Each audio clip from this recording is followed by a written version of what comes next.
नमस्कार दोस्तों, मैं आपका गाइड गोजांक और आज हम जिस विषय पे बात करने जा रहे हैं वो है समय की कीमत। सच मानिए दोस्तों, जिसने समय का प्रबंधन कर लिया उसने अपने जीवन की हर चीज़ का प्रबंधन कर लिया। समय इतना बलशाली है, समय इतना मूल्यवान है कि जिसने इसकी कीमत को समझा वो वास्तव में बहुत आगे चला गया। अगर मैं बात करता हूं कि खोई दौलत मेहनत से दोबारा हासिल की जा सकती है, खोया ज्ञान अध्ययन से मिल सकता है, खोया स्वास्थ्य चिकित्सा से मिल सकता है, लेकिन खोया हुआ समय हमेशा के लिए चला जाता है। दोस्तों, ईश्वर ने किसी को बुद्धि ज़्यादा दी है, किसी को कम दिया है, किसी को बहुत ही वो रूपवान बनाया है, किसी को कम रूपवान बनाया है, लेकिन ईश्वर ने सभी को एक चीज़ बराबर दी है और वो है समय। और ये समय का जिसने सदुपयोग कर लिया, जिसने इसका सही तरीके से प्रबंधन कर लिया, निश्चित रूप से उसकी सफलता को कोई रोक नहीं पाता। अगर आप वास्तव में विद्यार्थी और आगे जाना चाहते हैं तो समय ही वो बहुमूल्य निधि है जिसका प्रबंधन करके आप अपने मनचाहे सपनों को प्राप्त कर सकते हैं।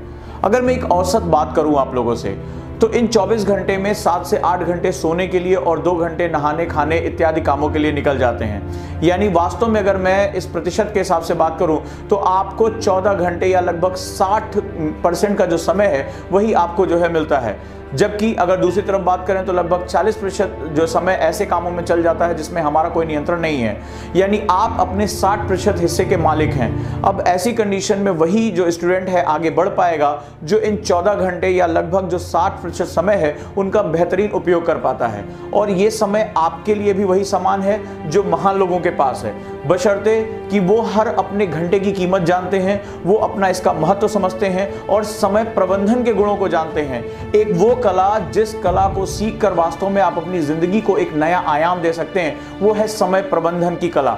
और समय प्रबंधन की कला इस बात पे डिपेंड करता है कि आप अपने समय का उपयोग या दुरुपयोग किस प्रकार करते हैं। और जब आपके पास अपने हर घंटे का रिकॉर्ड होता है तब जाकर आप समय प्रबंधन के गुणों को समझ पाते हैं। इसके लिए मैंने आप लोगों को डाटा कलेक्शन का मेथड बताया था, जहां पर आप पर डे अपनी डायरी में वो समय जो आपने स्वयं के लिए निर्धारित किया, आप उसमें से कितना सदुपयोग कर पाते हैं और सबसे महत्वपूर्ण आपका कितना समय बर्बाद हो रहा है। इन सभी डाटा को मैंने कलेक्ट करने के लिए आपको डायरी मेथड बताया था और तत्पश्चात इसको बहुत ही एक जिसे कहते हैं पैशनेट करने के लिए, इसमें एक नए मूल्यों को जोड़ने के लिए मैंने आपको ग्राफ मेथड बताया था कि किस प्रकार आप इस सारे डाटा को ग्राफ में कन्वर्ट कर सकते हैं।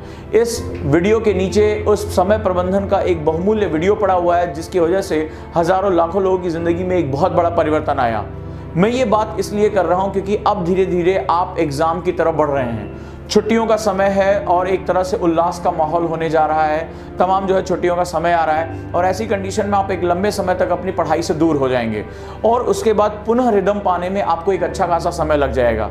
लेकिन उसके जैसे ही दीपावली खत्म होगी या जैसे ही छुट्टियां खत्म होंगी उसके तुरंत बाद एक बहुत ज़बरदस्त प्रेशर वो क्रिएट होने वाला है। ऐसी कंडीशन में वही स्टूडेंट बहुत अच्छा कर पाएगा जो वास्तव में समय प्रबंधन के गुणों को जानता होगा, क्योंकि आने वाले समय में जिसने अपने समय का सही उपयोग किया वो एग्जाम में अंदर जाएगा और उसको पता है कि किस प्रकार उसको एक एक मिनट का इस्तेमाल करना है।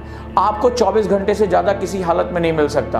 आपको जो आपकी बॉडी को जो सोने के लिए घंटे चाहिए, जो आपको नित्य कर्म करने के लिए घंटे चाहिए, वो तो आपको यूज करने ही पड़ेंगे। अब सवाल है कि जो आपके पास बचे हुए यूजफुल घंटे हैं उसमें आप कितना ज्यादा उसका उपयोग कर पाते हो, कितना उसका प्रबंधन कर पाते हो और अपने 1 घंटे या आधा घंटे जैसे समय को भी आप कितना ज्यादा मेंटेन कर सकते हो।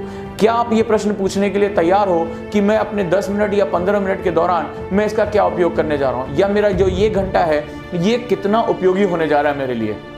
ऐसी कंडीशन में अगर आप देखेंगे तो समय प्रबंधन एक बहुत बड़ा गुण है और अभी से इसकी आदत डालना शुरू कर दीजिए। सबसे पहले आप एक आदर्श अपना टाइम टेबल बनाइए जिसको आपको फॉलो करना है, जिसके हिसाब से अपने सोने का टाइम, उठने का टाइम, इन सभी टाइम को आप मैनेज करिए। पढ़ने के घंटों को निर्धारित करिए और एक थ्रेशोल्ड बनाइए कि मुझे किसी भी हालत में दिसंबर तक इतने वो हालत में पहुंचना है जहां मैं 8 से लेकर 10 घंटे की अपनी पढ़ाई कर सकूं। इसके पश्चात आप बहुत महत्वपूर्ण तरीके से उसमें जो आपने टाइम बनाया है उसमें कितना फ्रूटफुल टाइम है। जैसे आप 2 घंटे के लिए बैठे 12 बजे से 2 बजे, लेकिन सवाल है कि उस दौरान आपने कितनी बार व्हाट्सएप चेक किया, कितनी बार आप टहलने निकल गए, कितनी बार आपका दिमाग भटका और वास्तव में उसका आउटपुट कितना आ रहा है। ये जो आउटपुट निकल कर आ रहा है, भले चाहे वो 2 घंटे में 1 घंटे 20 मिनट ही क्यों ना हो, यही आउटपुट ही आपकी वास्तविक पढ़ाई है। इसको आपको रिकॉर्ड करके रखना है। लेकिन साथ ही साथ प्रबंधन में आपको यह भी रिकॉर्ड करना है कि कौन सी चीजें आपका टाइम वेस्ट करती हैं। अगर आपने 20 मिनट किसी से बातचीत की, उसको डायरी में मेंशन करिए 20 मिनट ऑन फोन, क्योंकि ये जो चीजें हैं, ये जो आविष्कार हैं, ये जो गैजेट्स हैं, वो आपको वास्तव में आपकी पढ़ाई से काफी दूर लेकर जाते हैं। सो ये बहुत महत्वपूर्ण है कि आप अपने समय को प्रबंधन करके रखिए, अनुशासित रखिए, डिसिप्लिन अपने आप को बनाकर रखिए, क्योंकि अब समय है अपने आप को सफल करने का। जो आपने इतने समय से मेहनत की थी, अब उस मेहनत को जो है वो दुनिया को दिखाने का है। लेकिन इस समय अगर आप दबाव में समय प्रबंधन के इस महान गुण से अगर चूक गए, इस कला को सीखने से चूक गए, तो निश्चित रूप से आपकी जो एक सुनिश्चित सफलता थी उससे आप कहीं दूर भटक जाएंगे।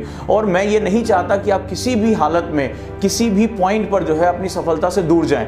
तो दोस्तों, समय प्रबंधन की एक जो है कला, उसको सीखिए, इस वीडियो को ध्यान से देखिए और अपने लिए एक टारगेट तय करिए, क्योंकि एक समय आएगा जब आप नेक्स्ट ईयर 19 से एग्जाम से पहले पहुंचेंगे तो आप देखेंगे कि आपको बहुत लंबे समय तक पढ़ाई करनी है। न सिर्फ पढ़ाई करनी है, आपको अपने घंटों के अंदर उसको अधिक से अधिक निचोड़ना है। यानी अगर आप 2 घंटे पढ़ने बैठे हैं तो आपका आउटपुट 1 घंटे 20 मिनट क्यों है, आपका 40 मिनट बर्बाद क्यों हो रहा है। ये जो 40 मिनट की बर्बादी है, जब आप इसको फिल करना शुरू करोगे और इसको पूरा करना शुरू करोगे, तब धीरे धीरे जो है आपका आउटपुट आना शुरू हो जाएगा। और वास्तव में जो विजेता होते हैं वो इसी तरह सोचते हैं। तमाम दुनिया के जो सफल लोग हैं, उनकी जीवनी जब आप पढ़ेंगे तो वो ये कहते हैं कि मैं ये सोचता हूं कि अगले 10 मिनट में मैं क्या कर सकता हूं, अगले 10 मिनट का मेरा क्या महत्व है, इसकी क्या कीमत है। तो समय प्रबंधन, अनुशासन और जिसे रुचि कहते हैं, इसका एक मिश्रण होता है। तो आपकी रुचि यूपीएससी में सफलता पाने की है, आपका जो एग्जाम में सफल होने का आपका प्रमुख रुचि है, या जिंदगी के किसी भी हिस्से में आगे जाना चाहते हैं। लिमिटेड समय आपके पास है और ऐसी कंडीशन में अगर आप इस कला के महारथी हैं, जहां अनुशासन के माध्यम से अपने उन सपनों के लिए अपने आप को झोंक सकते हैं, तो निश्चित रूप से सफलता आपका दोनों बाहें फैलाकर इंतजार कर रही है। और ओजांग आईएएस एकेडमी का ये प्रयास है कि आप अपने सपनों की तरफ बढ़ें। तो जो आपके प्रश्न थे समय प्रबंधन का, वो आपके लिए बहुत महत्वपूर्ण है दोस्तों। अगर आप समय प्रबंधन कर पाए तो अपनी जिंदगी में जो है वो अपने आप को प्रबंधित कर पाएंगे और जीत की तरफ आगे बढ़ेंगे। इससे संबंधित कोई भी आपको जो सवाल है, वहां आप जो है वो इनबॉक्स में पूछ सकते हैं। इस वीडियो को सब्सक्राइब करिए, लाइक करिए और शेयर करिए अपने दोस्तों तक, क्योंकि एक मशाल की तरह है। ये जो पॉजिटिविटी एक मशाल की तरह है और सब तक ये पहुंचनी चाहिए। बाकी इस समय जो भी चुनौतियां आपके सामने आ रही हैं, वो प्रश्नों के माध्यम से आप मुझ तक पहुंचाइए। मैं हर संभव प्रयास करूंगा कि इनके समाधान में आपको दे सकूं।